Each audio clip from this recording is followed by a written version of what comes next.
Good morning, Misfits. Welcome back to Misfit HQ. We have a very special workout feature for you today. We wanted to show it to you for two reasons.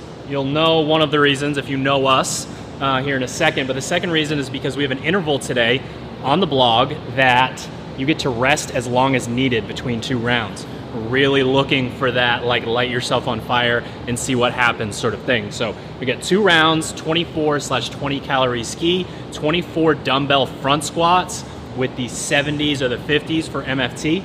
The one note that I will say is we do want you to try to go full Hindenburg on this, but if you don't scale properly, if those dumbbells are too heavy, that is also a problem. So it is possible to go super hard and have this be how it's supposed to be and not do the front squats unbroken, but that is what we're looking for. So we have Brady, Caroline, and Hannah doing this workout. They're gonna send to the first round, and we will probably dictate their rest so that they go again at the same time, but we're looking for like the 4 to 8 minute range on your rest. We find that you get outside of that 8 minute range, you might start to cool down a little bit, lose some of the blood flow. So this is supposed to be terrible, and it's gonna be fun to watch. It's supposed to be terrible and fun to watch. I love this workout. If I get a lot of rest between rounds, I'm normally golden. It's a team thing. Right. Work out a little bit, rest a lot. Go!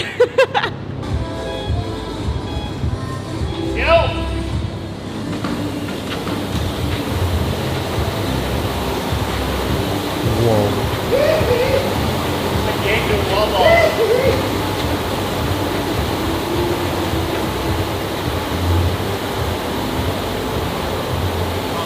What we noticed early on is the foot fire technique. Brady over there. See how many parts of my foot I can stand on mid-workout. He's just warming up his tootsies, bro. Uh-oh, he's throwing up the back.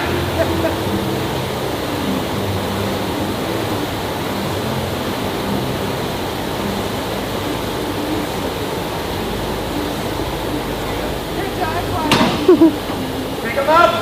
Go!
I saw Brady doing the moonwalk on his first 12 cals. Skied at like 2400, 75 strokes per minute. So he was humming, which is the right approach. The women were also humming, but I think they could obviously move the dumbbells a little bit smoother and faster than Brady. But that's what you want. You have to find that line.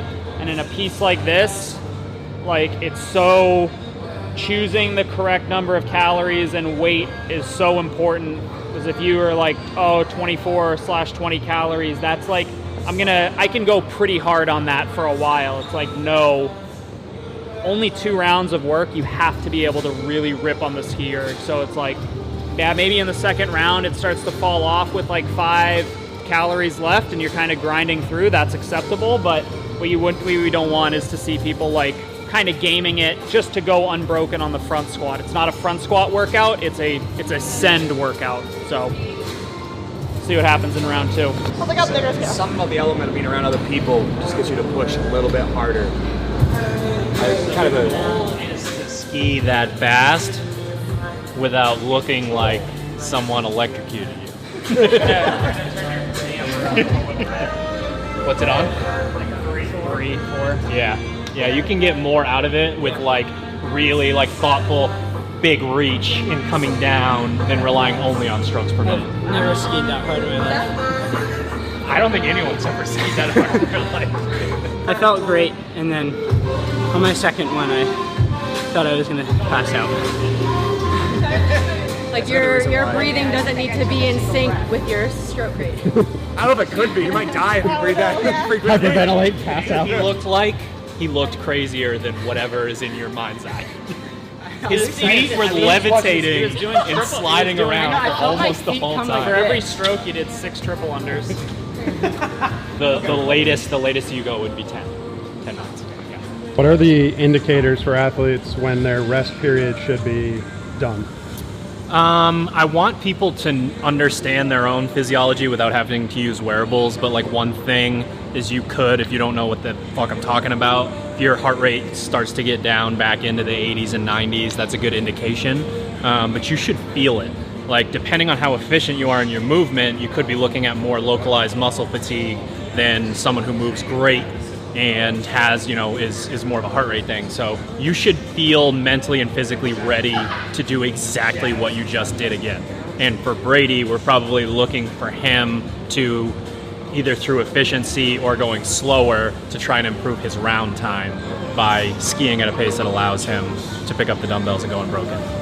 Well, he went unbroken, but More unbroken. more unbroken. Less standing up and like waiting. Like he's feeling similar to the way that you felt, but like he can control his breathing, he can think about his stroke, that kind of thing. That number compared to 73. You bumping that up is going to make a big difference. Yeah. It's going to add 200 calories an hour without you feeling me. If you get your heart rate down below 100 and then you start thinking about going again, it won't be at 100 anymore. Mine gets up to like 130 when I'm just sitting on the assault bike seat. 3, 2, 1.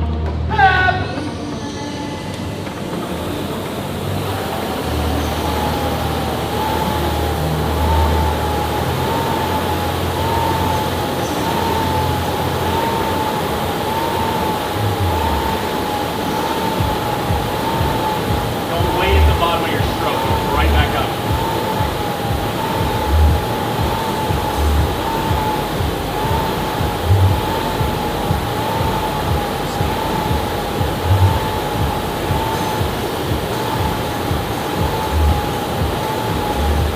Reach.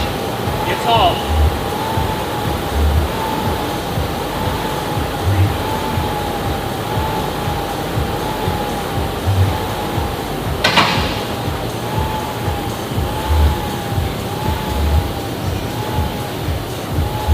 Keep grinding through. 24, you're done.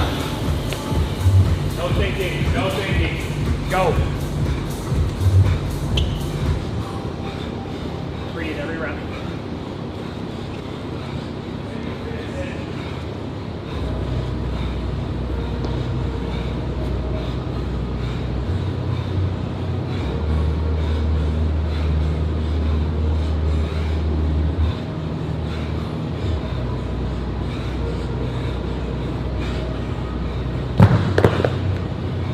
There you go.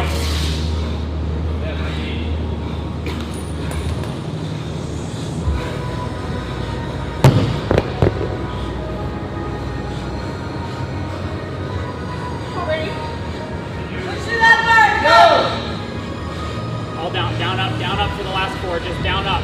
Up, don't pause. 2, do another one just like that. 3, get it. You're not going to fail it. Just do it. Hell yeah. Good work. Did he improve his round time?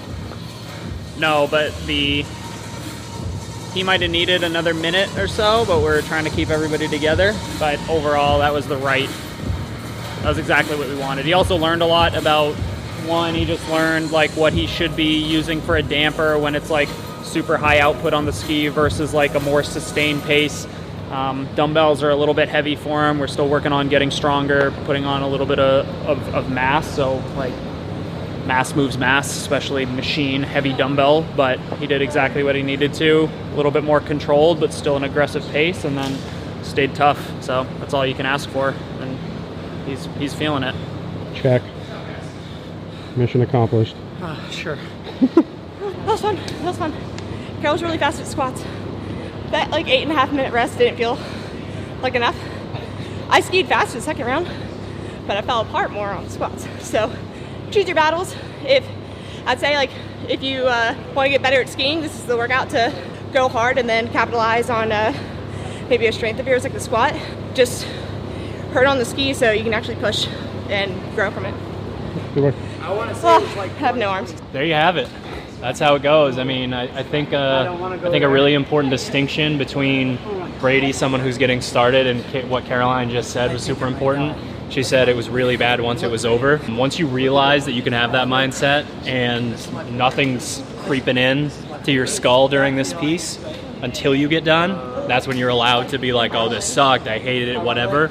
That's a big thing because, you know, Hunter was over there sort of talking Brady through it and convincing him to just knock out those 4 squats. It's not like it's going to get any better. When you start to make those distinctions and you start to really dig into the mental game, that's when you can get out of this piece what we're searching for. Like, Caroline looked deadpan during the workout. She just got it done, and then the aftermath is what you deal with. So good little lesson there, and yeah, that 8 minutes of rest it's needed. That's for sure. That was fun. That was good. Good luck, everybody.